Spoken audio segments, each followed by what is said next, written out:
అందరికీ నమస్కారం. నేను మీ Ashok Kumar. Welcome to our channel. సూటిగా విషయానికి వస్తాను. ఏదో గట్టిగా పాలిటిక్స్ పైన, కరెంట్ అప్డేట్స్ పైన మాట్లాడదాం అనుకుంటా ఉన్నాను. విషయం ఏంటంటే, ఒక 2 రోజుల ముందు ఒక పని ఉండి వేరే ఊరికి జర్నీ చేయాల్సి వచ్చింది. ట్రైన్ జర్నీ చేశా. ఆ సమయంలో నైట్ జర్నీ.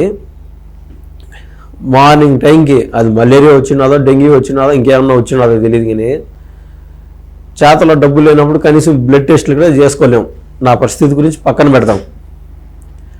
సగటు నిరుపేదలు ఉంటారు, లేదా ఒక మిడిల్ క్లాస్ ఫ్యామిలీ ఉంటారు. చీటింగ్ మాటి మీ బ్లడ్ టెస్టులు అన్నీ చేసుకోలేరు. సరే, తీరా ఏ పారాసిటమాల్లో వాడి ఒక వారం 10 రోజులు అయితే ఉండేట్టు వాడు ఎవడో పుట్టిక్ అంటాడు. ఎందుకంటే లోపల జ్వరాలు కూడా రన్ అవుతూ ఉంటాయి. సీదా విషయానికి వస్తాను.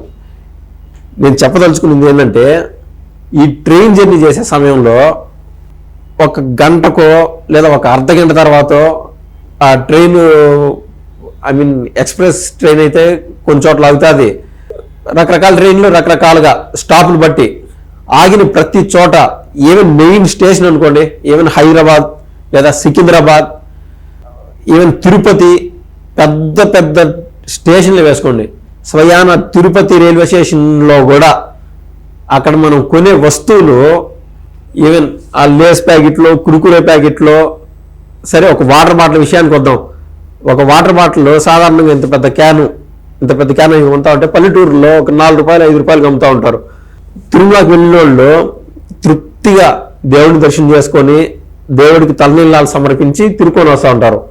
అటువంటి వాళ్ళు ఇంటికి హ్యాపీగా వెళ్ళాలా.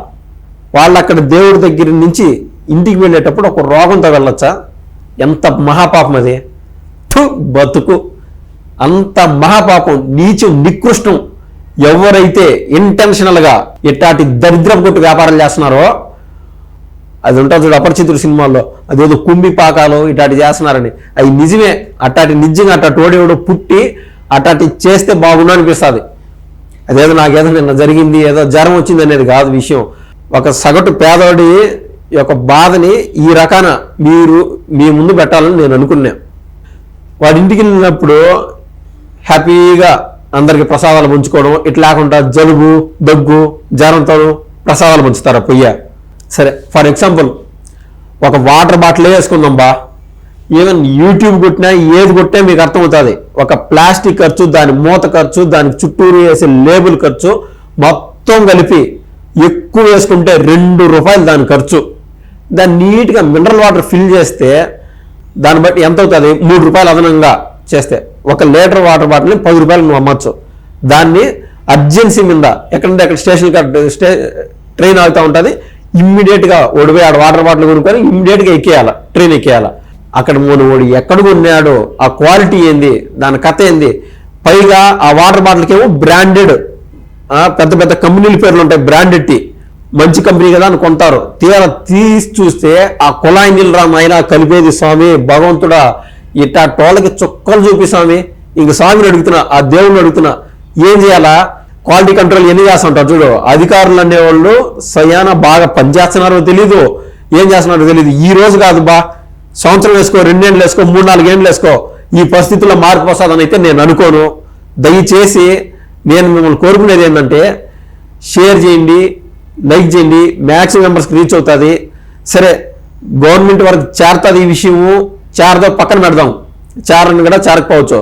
నేను మీకు చెప్పే సలహా ఏంటంటే, 1-2-3 వాటర్ బాటిల్ పెట్టుకోండి. వాటర్ బాటిల్ విషయం పక్కన, ఎక్కడికైనా బయలుదేరేటప్పుడు 2-3 వాటర్ బాటిల్ పెట్టుకోండి.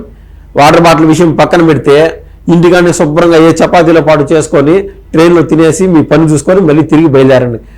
పొరపాటున ఆ సమోసాలు వచ్చినాయి, వాసన బాగుండదనో, లేకుండా ఎగ్ బిర్యానీలు వాసన వచ్చాదంటే 100 రూపాయలు 100 రూపాయలు లాగేస్తాడు.